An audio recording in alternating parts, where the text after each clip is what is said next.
If you are logging into MyTEAM today, this is what matters. Happy Monday, everybody. We have King of the Court results plus potential drop coming tomorrow, and we have made massive adjustments to our lineup. We mentioned a power creep is starting to trickle in.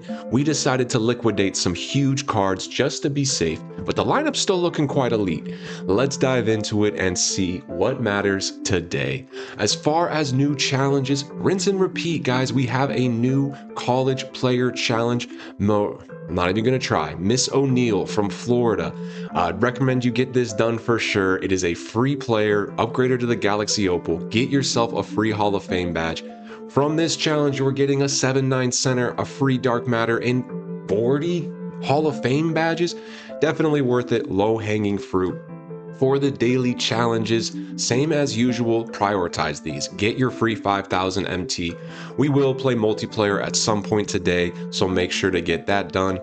Fresh Festival, they gave us another challenge, College Players Part 5. Will be very easy to get done if you have these college players. Again, another challenge requiring these college players, so another reason to get it done, because it looks like, in the future we could even have more challenges associated with these players. We are expecting another festival, probably a March Madness festival. Wouldn't be surprised if some of those challenges required these college players. So again, it's all going hand in hand. These stats are easy to get done while you're doing the college player challenges or evoing the college players, particularly because some of the challenges, actually all of them, it's points, rebounds, and assists. We know most of the evos require 3-point made or 250 points scored, so get the assists with these guys, get some rebounds with these guys. You can really double dip and get quite a bit done in one game. You can even use greatness to stack more on top. So there is still a lot to grind and just stack to make it as fruitful as possible as we are playing the game. For the Season 5 tab, nothing new today by any means. Just keep an eye on this refresh. I still think it's worth it, even though it's just a Hall of Fame badge. I'll just say these are a little bit less worthwhile because we're getting so many Hall of Fame badges. Hopefully sooner than later, this maybe is a legend badge or something a bit more exciting. But other than that, just keep track of the wins you're getting in different modes. No new weekly challenge, and 3-4 weeks to get this signature challenge done as well, or a legend badge, which we like. As far as play modes, let's start with King of the Court. It did wrap up. We did play. We were live on Twitch, as I mentioned yesterday. Got easily to tier 3 in what was a very easy run. 3 quick, relatively easy games. One was going to be a tough game and the guy randomly lagged out or something. But we have a new winner. Shout out to Defensive Guy 23. A lower score than we usually see, and it was a really interesting weekend in King of the Court. I'm not sure if you guys were tapped into some of it. I wasn't too tapped in, but from what I understood, there was a couple people, I think it's Strive AP, and they're like changing their name to look like Ty, so then maybe they think their opponent won't quit against them because they think that Ty in general doesn't have people quit against them. It's a whole meta within itself. But from what I also understood, Ty wasn't really playing this weekend, but then I saw on Sunday he started playing a few games and making his way up the leaderboards. Not sure. I don't get too into it, but at the same time, I do kind of, I like a good reality show. It's almost like the reality show of MyTEAM. So I'll try to keep you all updated on it. But essentially, yes, Ty didn't give his full effort this weekend from what I can tell, but maybe still tried. A few other people really sweated out this weekend thinking, hey, Ty's not taking it fully serious. Maybe this is my chance. And a couple of them have played Ty. I believe Strive AP, I think I'm saying that name right, and Defensive Guy. I mean, these aren't unknowns. These are top guys in the community who have played Ty in competitive games, have wins over Ty. So it's top players versus top players. Another top person got the winner. Look, Defensive Guy did win a few weeks back. So, I mean, this guy's a really, really good player. No questions asked. And in the beginning, it was kind of, much more random on who won. It wasn't just this dominant stretch of Tydebo up here. So who knows? It's interesting. And when the festival's going on, it's rewarding. We will see. It looks like they've already updated rewards for next weekend. So does that mean that we're not getting a festival Friday?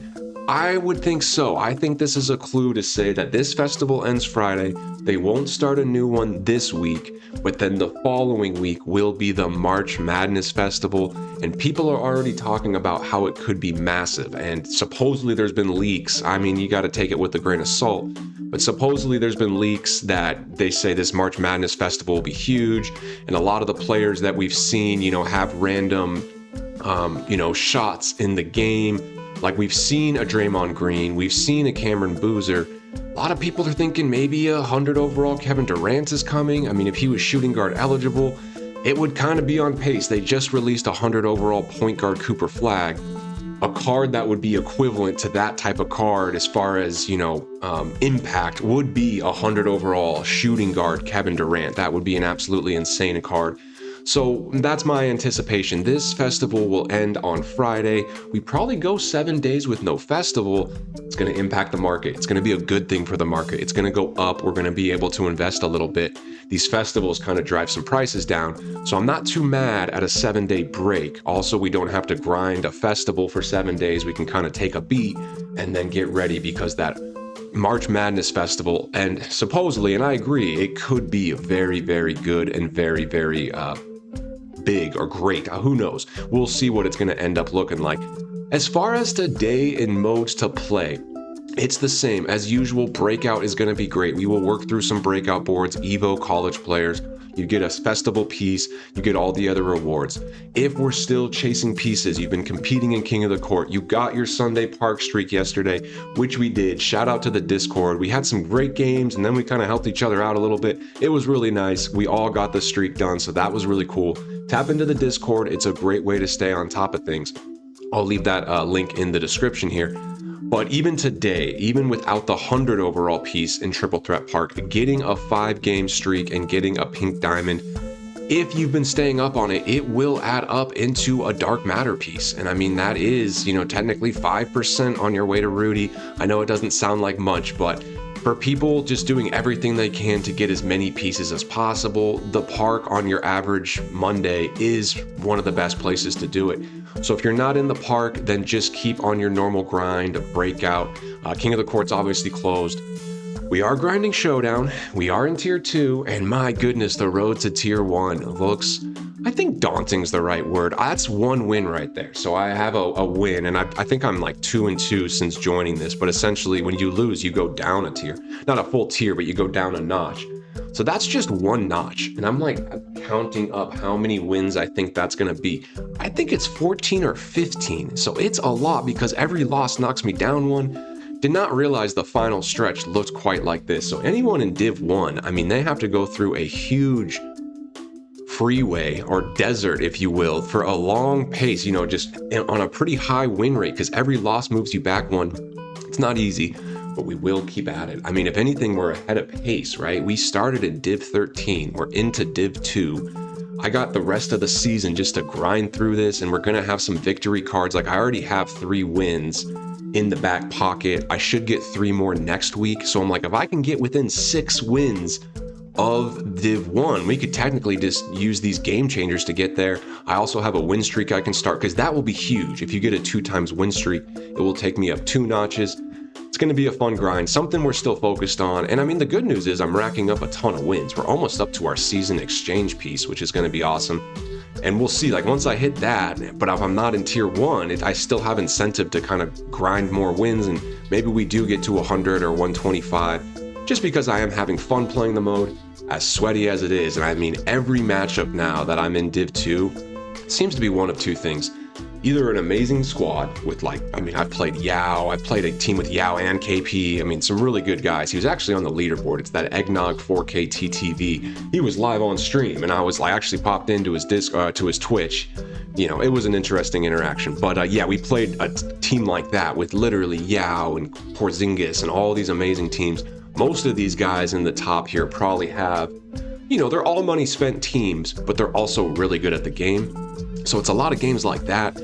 Or you get the occasional budget matchup, but it's a budget guy who's in like tier 2, maybe sometimes tier 1, and they're really good on the stick. Some of these budget ballers can absolutely hoop. You'll see cards like Draymond Green and Stephen Castle and, Ibaka, all those free reward cards, SAR, and like they're still great teams, and some of these guys are super good on the sticks. So it's been fun, it's been sweaty, but it's a great way for me to test myself.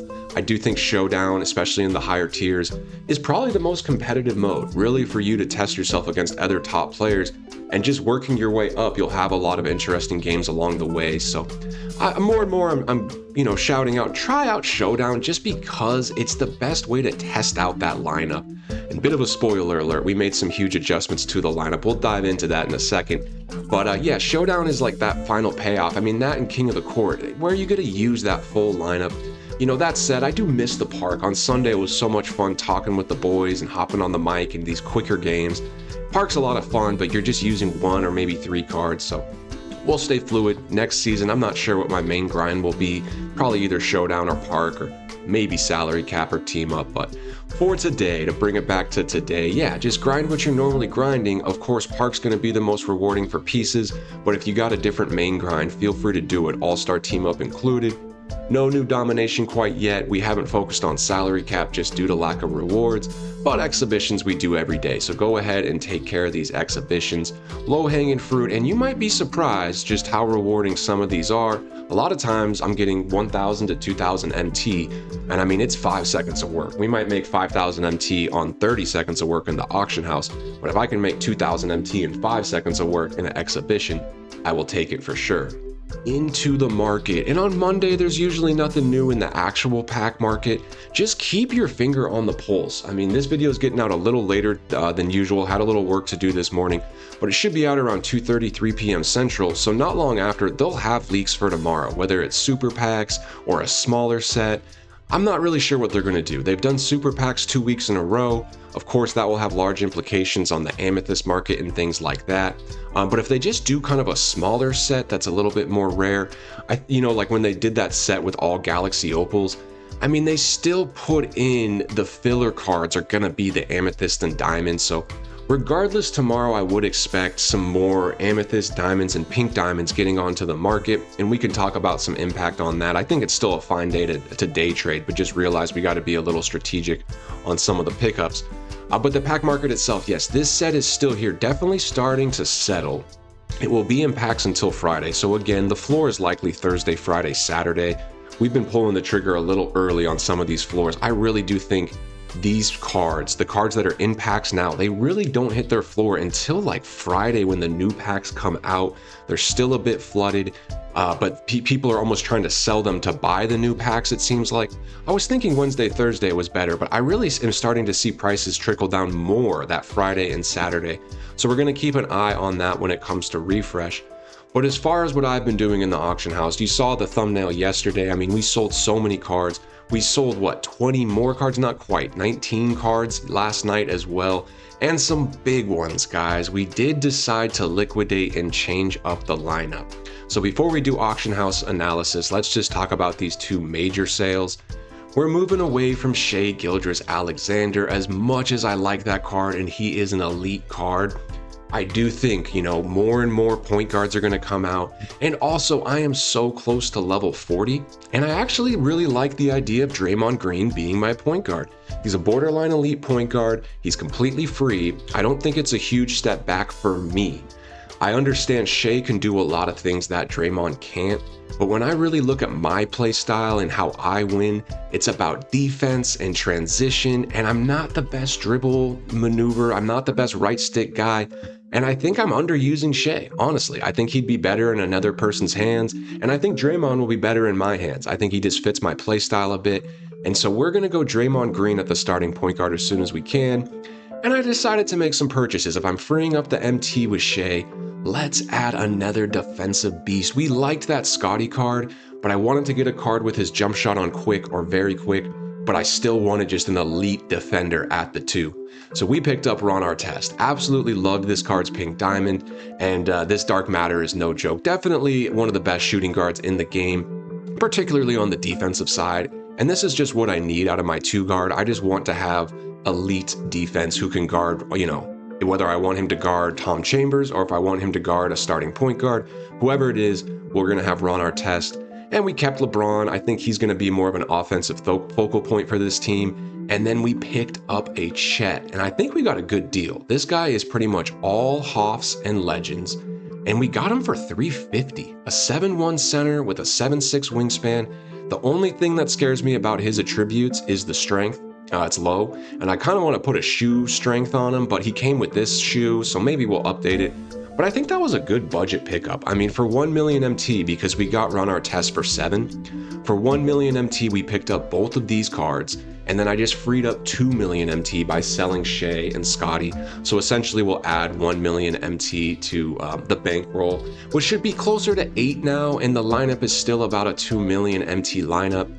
And the thought process behind it was, the power creep's here, I still need an elite lineup. I'm grinding towards Div 1, but at the same time, I don't want to be sitting at 2 to 3 million MT, which I know is a lot for most people, and I'm not trying to, sound like that. But I don't want more than 50% of my MT bank into my lineup. And when times like this are happening, when I see a power creep, I don't even know if I want 30%. So I decided to liquidate a little bit, but not go fully, reward cards. Realistically, I could build out a pretty elite lineup, completely rewards. I mean, I still got KG on the bench, Nick Collis and Cameron Boozer. These are cards I'm getting cooked by some games. Those budget beasts I'm talking about, like I'm still running an elite lineup and I match up a guy with those 3 exact cards, KG, Collis, and Boozer, and it's a dogfight. Even this Brianna Stewart card is hooping, so there's a ton of options out there. I'm leaning into, it's fun having some elite cards that you can't just grind for. You have to go in the auction house, but a pretty good mix, We're keeping Karolinko off the bench. He's an elite card, and I just don't want to sell him. I just think, he was starting at power forward, but we like the size, and depending on matchups, if someone's running Cam Boozer at the 4 and Chet's getting cooked on the perimeter, we'll slide Karolinko in there, things like that. We have a lot of flexibility, and I do like this Oso card, Iguodaro. We added a few extra Hall of Fame badges and like shooting badges. I think he's going to be a great backup center, particularly on the pick and roll. I mean, look at that driving dunk. So he's 7 feet. If he's rolling and you have an inch, you should be able to trigger dunk stick and really just throw it down. And the pop, he can pop. Jump shot very smooth. With my coach, this will be an 86. The takeover, we did 3-point and rebounding, kind of a nice hybrid one. And with all the Hall of Fame shooting badges I added, set shot specialist, deadeye, slippery, limitless, he's been hitting open shots. As long as he can hit the open 3, understand he might not be a shot creator, but that's what I need out of the backup center. So I think we're in a good spot. We'll add Draymond and probably just chill for a bit, keep stockpiling MT, and see where we can get to, and eventually make some big purchases. I want a 100 overall ED type card, or so there's going to be more and more. I want a really, really good card here sooner than later. So we're going to keep building up some MT. And we've been doing it. We've been making a ton of trades. Really nice to see this card trade, this Conan card, we'll call him YKN. We got him well under 10, and I sold all 3. Look at this one, even sold at 26. He gets randomly really rare. So another card we're adding just to our list. Of course, Pascal Siakam sold for great profit. We can clear out the big boys. Kalani Browns are just moving, as are Elizabeth Williams. There's another Elizabeth Williams sold right around 70. Not super hard to get her in the 30s and 40s, and we'll dive into that. I'm a little bit worried it's getting well known, like more and more people are in on it now. Could just be from the guru community, which is growing, but I don't think the guru community is quite enough to make a full market shift, at least not yet. But I am a little worried that some people are stockpiling one too many, and it could impact the price long term. We'll see. I didn't sell 2 of them, so we can actually dive into her price real quick. Let's take a look, because I also got 2 more. I think I had like 6 total. I have a bunch. I still think it's a good investment because I'm getting them at 30 and 40, but she's getting rare again. There's none up on the market. You gotta think at 70, she really might sell. We sold one for 69 last night. I'm just going to list them both back up at 70. And again, these are cards, I might even be high, but you know what? I'll set the market high and then list this one at 69. Probably a better chance of this one selling now because there's one listed at 77. So this 69 looks like a pretty good deal. Just some cheeky big brain moves there. But those are things to think about. I still think this all-star set is great. Getting Buzelis really cheap, like well under 10. Looks like we'll sell for 19 pretty easily.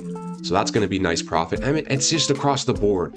I think today is fine to day trade, but definitely keep a pulse on the leaks for tomorrow. If we get a big leak for tomorrow, you could consider grabbing some of this set, because I know it's still in packs, but maybe they hit a little mini floor because of a big leak.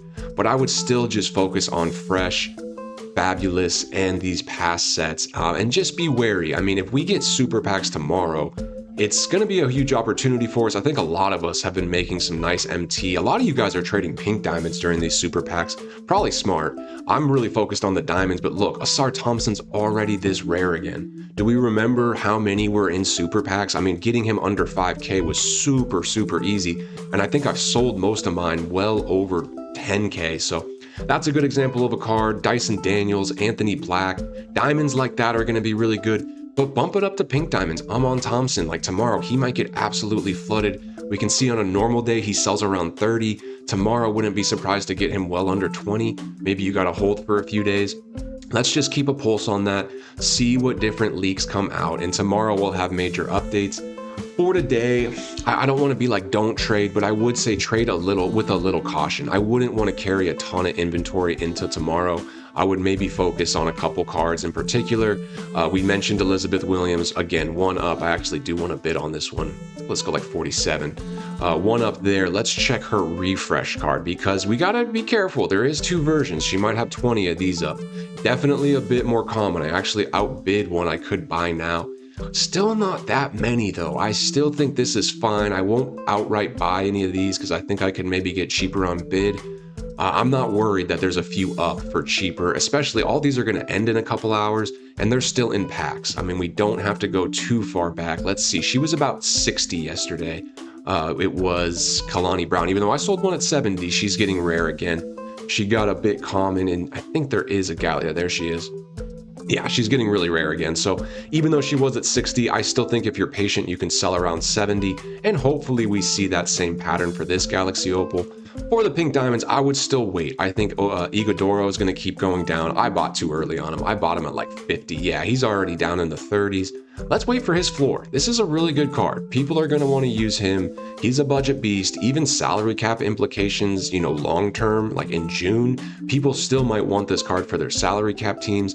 I just see a lot of volume, but we saw that with other cards. You know, we kind of guessed wrong on this set. I thought Josh Childress would be the more rare card out of him and Jalen Suggs, but he's been a 10K card, you know, ever since he was out of packs, and he didn't really hit that floor of 10K until that Friday afterward. You know, he was in packs for 6-7 days, trading around 20, and then once he was out of packs, he really hit that floor that Saturday, and he's just stayed there.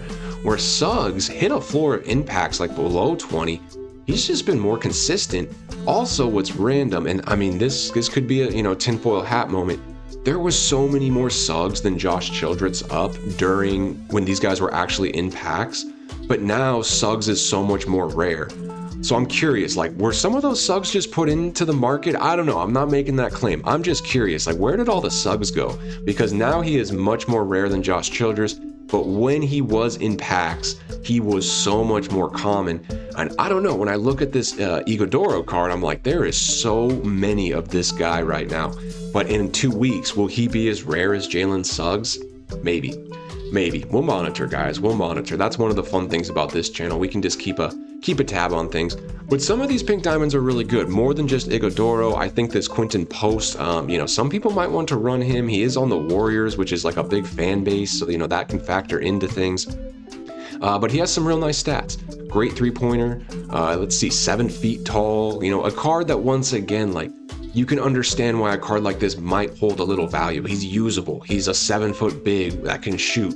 So he's already at around 20. I'm guessing he will get cheaper. Maybe we can grab him well under 10. His floor, there's a 10 right there. Yeah, his floor is going to keep going down. But again, it's just nice to have some good pink diamonds that we can think about stockpiling a bit. Similar to Suggs and Childress. A little bit better than this Fresh Festival. I'm just not too excited about most of these.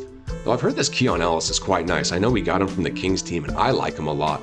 But it seems like some other people are starting to see some interest. But look at the volume, just too many of them out. And I mean, these guys have been out of packs for a few days now, but just a ton of volume of cards. It's going to be hard for their price to go up in general with such high volume, though his is quite a bit less. So maybe win some bids on Noah Clowney. We'll see.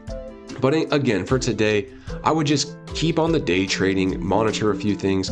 If you want to go after a big card, it's not the worst time. I just think, there is a power creep coming, but it looks like it's not going to be for at least 10 days, because if this Friday no new festival comes, will probably be a decent drop, but no new festival, it could give us 10 days of some of the top cards in the game right now kind of staying as the top cards. So it might not be too bad of a time to hold. If you are thinking about it, I think we've seen some dips in the higher end of the market already just due to the 100 overall flag and Edie and this whole festival. It's 2 weeks long now, but we're at the end of it.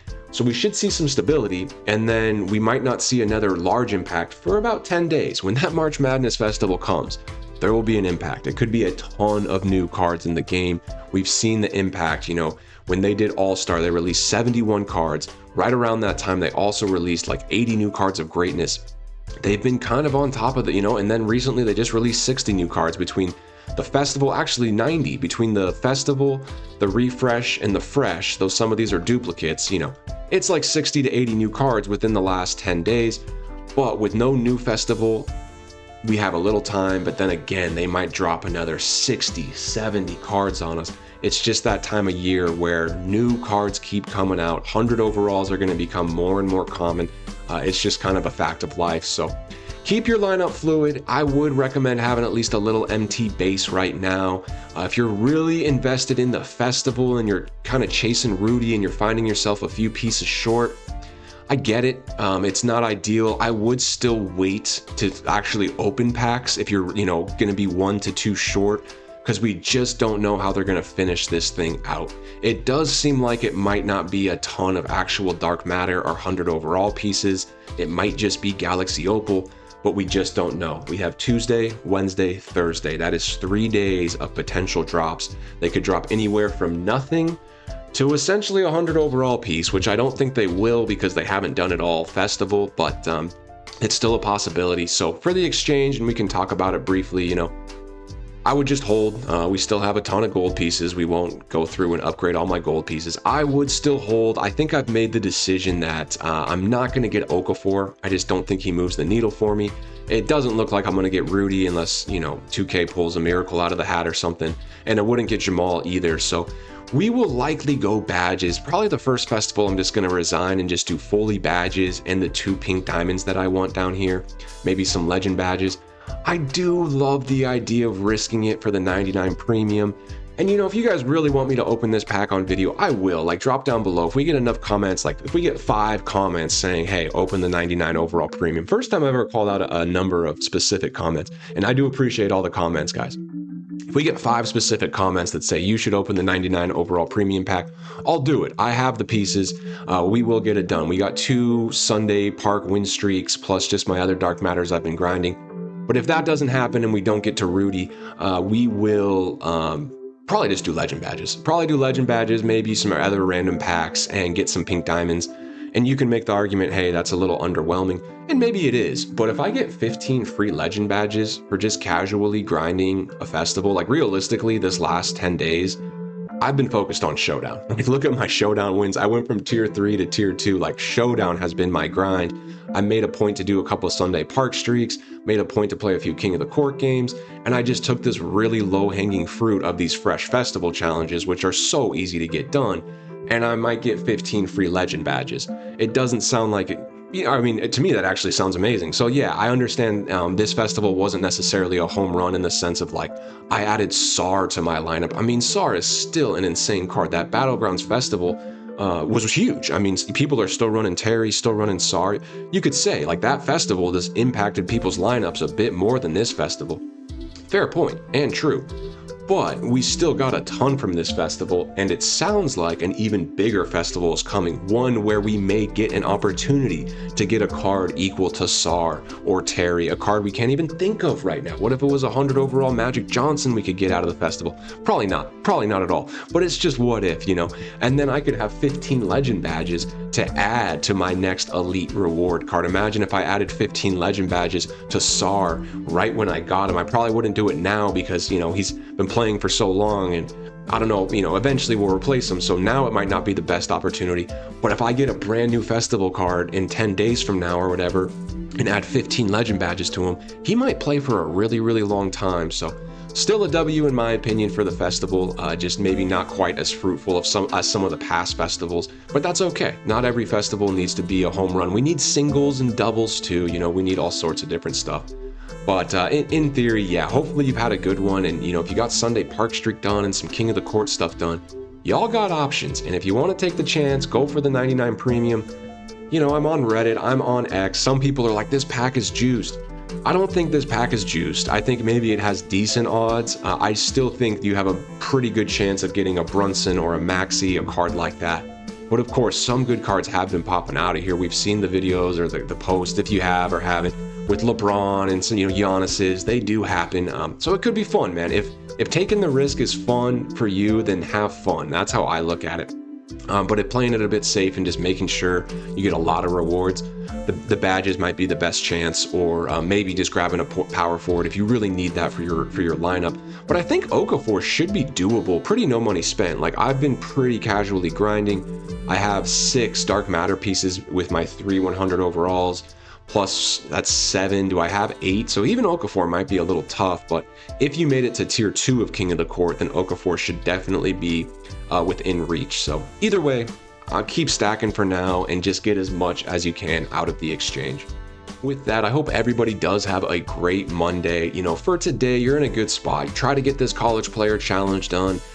Take care of the dailies. You might need to play one quick online game. And other than that, I would just get some casual grinding done, like whatever mode. I'll probably play one Showdown game just to get the multiplayer and maybe I can get a win, and then work through Breakout and get the college players. I know this weekend was a sweaty one for a lot of people, so if anything, today can be kind of a recharge day. I would just get the college player challenges done, work a few different modes, keep your pulse on the auction house. Y'all know what a good deal is. I would be underbidding. I think today we could definitely see some prices drop tomorrow, which would make tomorrow a huge buy day. So today it's a tradable day, but I wouldn't make today a huge buy day. If anything, I would sell. Like anything you have left over, I would maybe just try to move, because whatever comes tomorrow, whether it's super packs or a new set, I just think there's going to be a lot of filler cards. And so it could be more of a buy day tomorrow, kind of a sell day today, and a day to look for really good deals. But hope you all have a great Monday. Appreciate you guys tapping in. Please do like and subscribe. Leave a comment down below. All of it means a lot. We're still growing the channel. We're still figuring out, I don't know if we're figuring out our identity, but we're kind of figuring out our YouTube identity. But we're having fun with it, and that's the most important thing. So appreciate everybody. Much love and peace.